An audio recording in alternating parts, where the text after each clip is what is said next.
guys, it is Aoife from Friday We Died Laughing, and I'm here with another weekly wrap up. So I got 3 books read this week and 1 audiobook, and I will tell you all about them right now.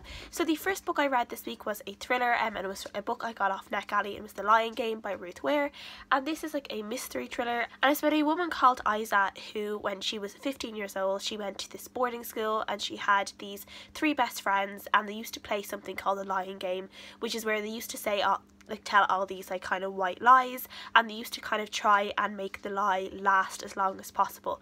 And something happened near the end of the year where basically someone ended up dead, and they ended up getting expelled, and now it's like almost 15 years later. They are still in touch, but they're not as close. They don't see each other as often, but they still have like kind of a very deep connection with each other. And then this body is found on this beach near the school, and they just get a text from this girl saying, "I need you," and they go to her. And throughout the story we're kind of figuring out the girl's past, kind of what all these things that did happen to them in school, and what their connection is to the body that has been found, the truth about that body, what actually happened all those years ago, and we're trying to really slowly unraveling the truth. I really enjoyed this. I read The Woman in Cabin 10 either at the start of this year or last year, and it was okay, but it wasn't like the best thriller I'd ever read. But I felt like I really enjoyed this one a lot more. I found it a lot more realistic, and a lot more like I feel like things like something like this could probably actually happen, which probably makes it even scarier. I like the setting in this. I thought the town it was set in and the school, I just felt like they seemed very real, and a lot of the reactions around the things that happened, they obviously weren't the best kind of reactions, but at the same time I did feel for the time it happened, which was almost 15 years ago or over 15 years ago. It was kind of understandable. I thought that the author did a really great job in kind of making us suspect different people, and really making that intrigue happen. And near the end of it, like, I just did not want to put this down. I just had to find out what happened, and I was just so hooked onto the story, and I love that. I would kind of describe this book as like Pretty Little Liars meets How to Get Away with Murder, because like, yes, there is murder and death and stuff in Pretty Little Liars, but this one is just like a little bit more grown up in a way. So I gave this book a 4 out of 5 stars, and I did really enjoy it.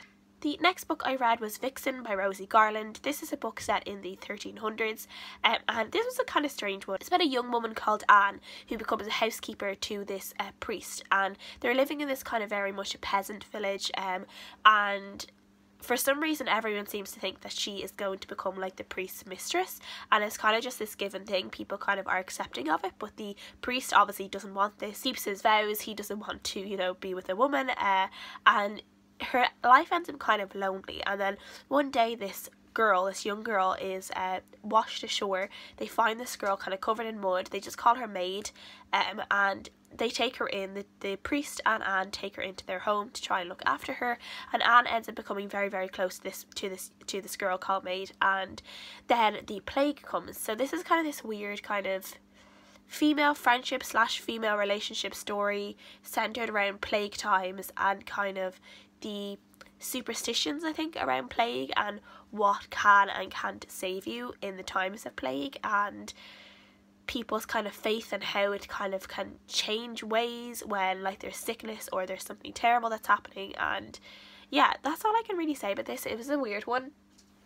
I didn't like it as much as I thought I was going to be, because I did read other stuff from Rosie Garland which I did enjoy a lot more. It wasn't the worst book ever, but it wasn't like amazing, and yeah, so I just gave it a 3 out of 5 stars. I don't think I would really be able to recommend it, because I don't know, I feel maybe there are people who get more out of it than I did. The next book I finished was an audiobook, and it was The Grace of Dogs by Andrew Root, and this is about this guy. Andrew Root is kind of a theology professor, I think, and when his dog Kirby died, he ended up kind of going, when he was kind of dealing with his grief and looking at his children and how they dealt with the loss of Kirby, and how much they loved Kirby and how much they missed him, and he kind of ended up exploring kind of the canine soul and a dog's link to spirituality, a dog's link to the idea of a soul, and a lot of this is rooted in kind of just like a little bit of psychology, but then a lot of theology. And myself, I'm not religious, so there was a lot of this that didn't quite click for me, because obviously, but I do think a lot of people who are obviously dog lovers but are also quite religious or have a very deep faith, I do think that they would really enjoy this book, because there were some really great kind of links into the past, these experiments, links into kind of like, I guess, biblical studies, I guess, in a way. Enjoy this for what it was, which was kind of a short audiobook about a dog, about dogs' relationships with humans. I don't need a book to tell me that a dog is spiritual. I believe that very deeply. I believe dogs have souls. I believe dogs are spiritual beings. Though I may not be very religious, I do feel that, like, I do believe in spirituality. So yeah, I definitely believe dogs are spiritual beings, and you know, dogs are just kind and full of love, so why wouldn't they be?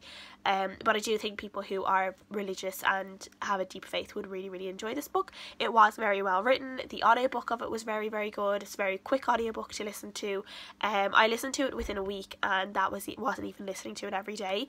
So I could have actually, I think I got the majority of this even read, or I got the majority of this listened to in 2 days, and then I just was delayed in listening to kind of the last half an hour of it, so you could get through this in like 3 or 4 days and no problem. So yeah. And the last book I read this week was Dracula by Bram Stoker. I've had this book for 2 years and I finally picked it up.